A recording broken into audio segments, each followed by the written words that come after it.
y'all all know I ain't really out here trying to be out here saying Drake was right. But, on that one, he wasn't wrong.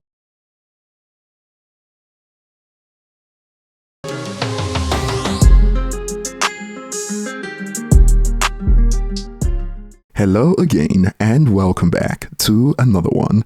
And today we have an update on the meltdown that ensued after Kendrick Lamar swept the hip-hop categories at the Grammys. And if you recall, we got a clip from one of the Grammy voters that we covered in the last video when Isaac Hayes pretty much called the Grammys the LA Awards. So it is Monday, January 5th, and I just got finished voting for this year's Grammy Awards. When it comes to hip hop and R&B, the Grammy Awards are not really the Grammy Awards, they're really the LA Awards. LA has the largest voting chapter in the nation to vote on the Grammy Awards. The system is flawed. There has to be a cap on the amount of people that are allowed to vote in each region. So my predictions is that Kendrick and SZA and Doechii are going to win the majority, and probably other artists that reside in LA are going to win the majority of the R&B and hip hop Grammy Awards, leaving artists in other cities like Summer Walker, like Drake, not winning awards. And that's my prediction. But I'll share this after the Grammys air. But I'm just recording it now that it's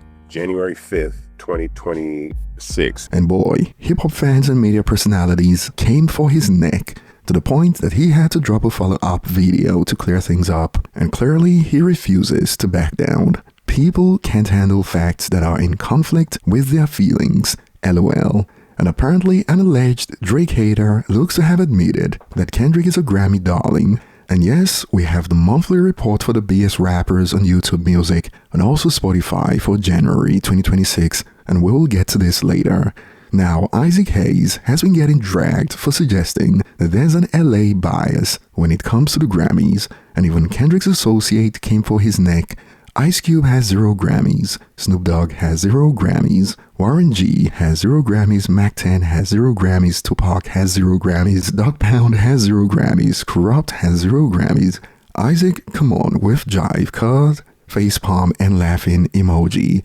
Now, to play devil's advocate here, Isaac Hayes made it clear in his video that he was talking about the Grammys in recent years and not going as far back to the days of Tupac and NWA. I know that you don't think it's biased, but the data shows that it's biased. In fact, the only 2 artists that have won a Grammy Award that are from New York City that didn't live in Los Angeles at the time were Nas and Cardi B. Those are the only 2 rappers that won awards. Everybody else that has won rap Grammys in the past decade have predominantly been from Los Angeles, either from there or live there. Kendrick Lamar, Tyler the Creator, Doechii, Baby Keem, Anderson .Paak, Nipsey Hussle. There's a ton of them. Just search for yourself. But yeah, he's been getting cooked for suggesting that there's a bias that favors people who reside in LA or the locals in LA. And he had to clear things up, as this was interpreted as hating on Kendrick Lamar.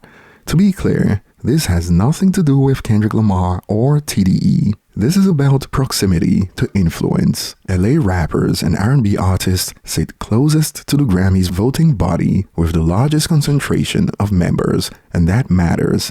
That is the entire point. If anyone wants to refute that, feel free to hop in the comments and disprove it with facts. What would make this conversation simple is transparency. How many voting members are in each Recording Academy chapter by city? That data exists, but it is kept confidential. So the real question is why? Why is the geographic makeup of the voting body confidential when geography clearly impacts outcomes? So, about my Grammy post this morning, I want to add a little bit more information to people that have been responding to the conversation. First and foremost, a lot of people have been saying, what about Killer Mike? What about Killer Mike? What about Killer Mike? Well, this is a text message I sent Killer Mike in November of 2023. This is before the Drake-Kendrick beef. I said, thanks for the kind words about fan base today. Get out there and campaign for these Grammys. LA and San Francisco have the largest voting chapters, so make sure you do some sort of events for the membership out there. The Grammys are just like running for office. And Mike understands that. But the problem is that Killer Mike shouldn't have to go campaign in LA exclusively just to win a Grammy. That is the point.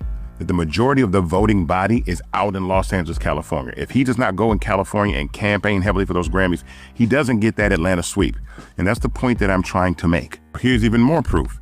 These are the last 11 years of the Grammy Rap Album of the Year winners. Take a look. Kendrick Lamar, Chance the Rapper, Kendrick Lamar, Cardi B, Tyler the Creator, Nas, Tyler the Creator, Kendrick Lamar, Killer Mike, Doechii, and Kendrick Lamar. So that means 7 of the last 11 Rap Album of the Year Grammy Award winners were from LA and 5 were from TDE. Here's what I mean. There's 15,000 members that vote for the Grammys. The easiest way to solve this is for the Grammy board to reveal how many members of the voting body are in each city. And to make the balance fair, let's say there's 4,000 or 5,000 voters in LA. Then there needs to be 5,000 voters in Nashville, 5,000 voters in New York, and so on and so forth. Miss me with this bullshit. And boy, if there's one fan base loving this dispute right now, it is Drake's for obvious reasons. Don't let them silence you. The industry is evil. And even Tyler the Creator is getting dragged into this.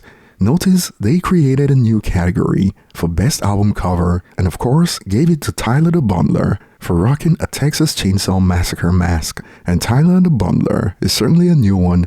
I expected Travis Scott to earn that moniker before Tyler, but here we are. But here's another way to look at it. Perhaps the Grammys are overcorrecting for how they treated West Coast legends in the past. I'm just throwing my cents into the mix, and hip-hop is so polarizing right now. It is nearly impossible to have a balanced conversation, and you'd find that most of those in Drake's corner agree with him, and most of those in Kendrick's corner are calling him a Kendrick hater.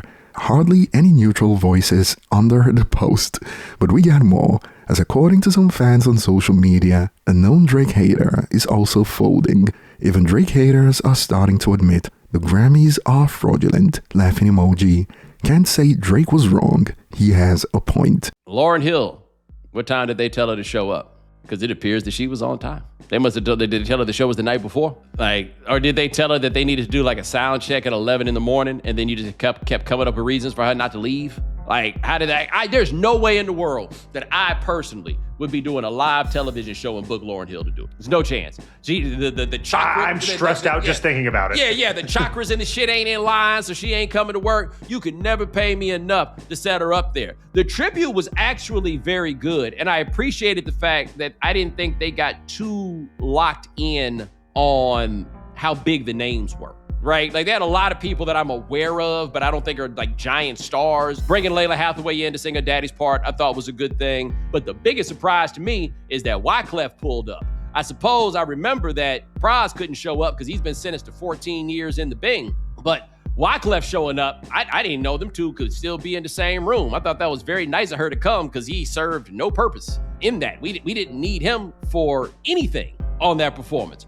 But I thought they got it, right? I thought they did a very good job of it, and I appreciated that they gave D'Angelo a full 11-minute tribute there. That's what you give to the real, stars of a real particular magnitude. They gave it to him. I thought that was cool.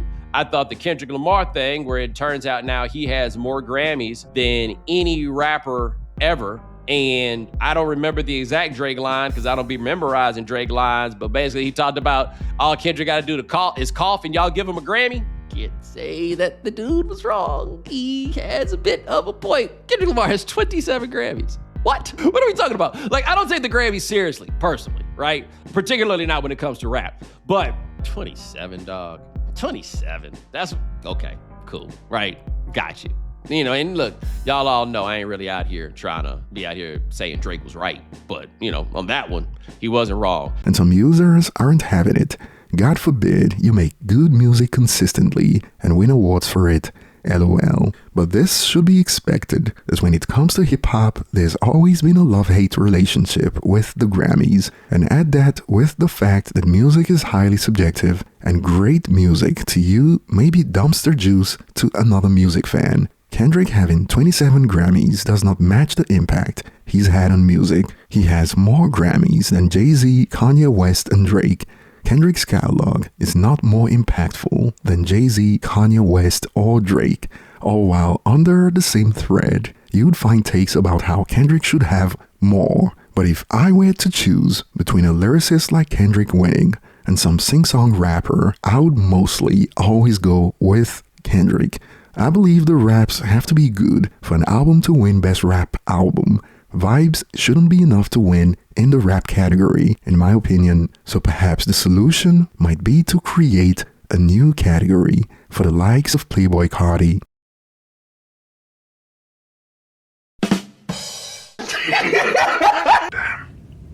And moving on, we got the report for the most streamed rappers for the month of January 2026, and on this platform, it is pretty much business as usual. Eminem leads at the start of 2026 with over 345 million streams, and the top 5 goes Eminem, NBA Youngboy, Drake, Kendrick Lamar, and 50 Cent. And on a side note, Doechii, who was the most streamed female rapper early in 2025, has seen a significant drop from her peak in March 2025, when she earned over 216 million streams. And fast forward to January 2026, and the drop has been quite steep, as she earned 46.3 million streams last month.